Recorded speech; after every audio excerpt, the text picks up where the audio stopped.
Hi hello friends, welcome back to Media Talks. நான் உங்கள் மௌனிகா. ஏன் சார், ஏன் அடி மேலே அடி இப்படி கொடுக்குறீங்களே வீக்கா ஃபேன்ஸ்க்கு? இதெல்லாம் உங்களுக்கு நியாயமாக இருக்கா? சொல்லுங்கள் ஏன் இப்படி பண்ணுறீங்க அப்படிங்கிற மாதிரி தான் இருந்துச்சு. ப்ரீவியஸ் வீடியோ நீங்கள் பார்த்துருப்பீங்க. கான்ட்ராக்ட் மேரேஜ் அப்படிங்கிற மாதிரி நம்ம பிரவீன் பன்னர்ஸில் ஒரு ஹிண்ட்டு கொடுத்துருக்காங்க. பட் இந்த ஹிண்ட்டை வச்சு நம்ம என்ன நினைக்கிறதுனே புரியல. ட்ரூத் ரிவேல் ஆகுதா இல்லை கான்ட்ராக்ட் டே வருதா அப்படிங்கிற மாதிரி எல்லாருமே கன்ஃபியூஷன் ஸ்டேஜில் தான் இருக்கும். ஒவ்வொருத்தவங்களோட ஒப்பீனியன் வந்து கமெண்ட்டில் சொல்லுங்கள், நானும் தெரிஞ்சுக்கிட்டேன் நீங்கள் என்ன நினச்சிட்டு இருக்கீங்க அப்படின்னு சொல்லிட்டு. பட் இருந்தாலும் ஆல்ரெடி வந்து பார்த்திங்கன்னா எங்களோட வச்சு கண்ணாமூச்சி ஆட்டம் ஆடிட்டு இருக்கீங்க. ஒன்று மைண்ட் வாய்ஸில் போயிட்டுருக்கு, இல்லைன்னா இமேஜினேஷனில் போயிட்டுருக்கு.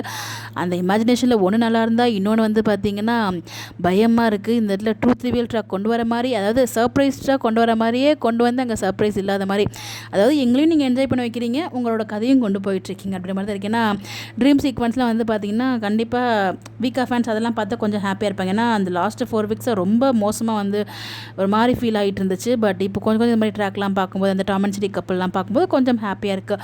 இது எல்லாமே நமக்காக பண்ணுற மாதிரி இருந்தாலும், ஆனாலும் இந்த கான்ட்ராக்ட்டுங்கிற ஒரு பெரிய ஒரு குண்டை தூக்கி தலையில் போட்டிருக்கீங்களே, இதெல்லாம் என்ன சொல்கிறது? இதெல்லாம் எங்கே போய் முடிய போகுது? ப்ளீஸ், ஒரு லெவலுக்கு தான் எங்களாலையும் பொறுத்துக்க முடியும். எப்படியாவது சீக்கிரம் இந்த கான்ட்ராக்ட்டுங்கிறத ஒரு நல்லதாக முடிச்சிங்கன்னா நல்லாயிருக்கும் நான் ஃபீல் பண்ணுறேன். நம்ம எதிர்பார்த்துட்டு தான் இந்த கான்ட்ராக்ட் டே அன்றைக்கி சர்ப்ரைஸ் இல்லாமல் இருக்கும் இல்லையா, அந்த மாதிரி ஒரு டேவாக இருந்தால் நல்லாயிருக்கும் நான் ஃபீல் பண்ணுறேன். இது வரைக்கும் பிரவீன் பன்னர்ஸ் சார் ஷேர் பண்ண அப்டேட் எல்லாமே ஒரு ஹாப்பியான அப்டேட் மட்டும்தான்.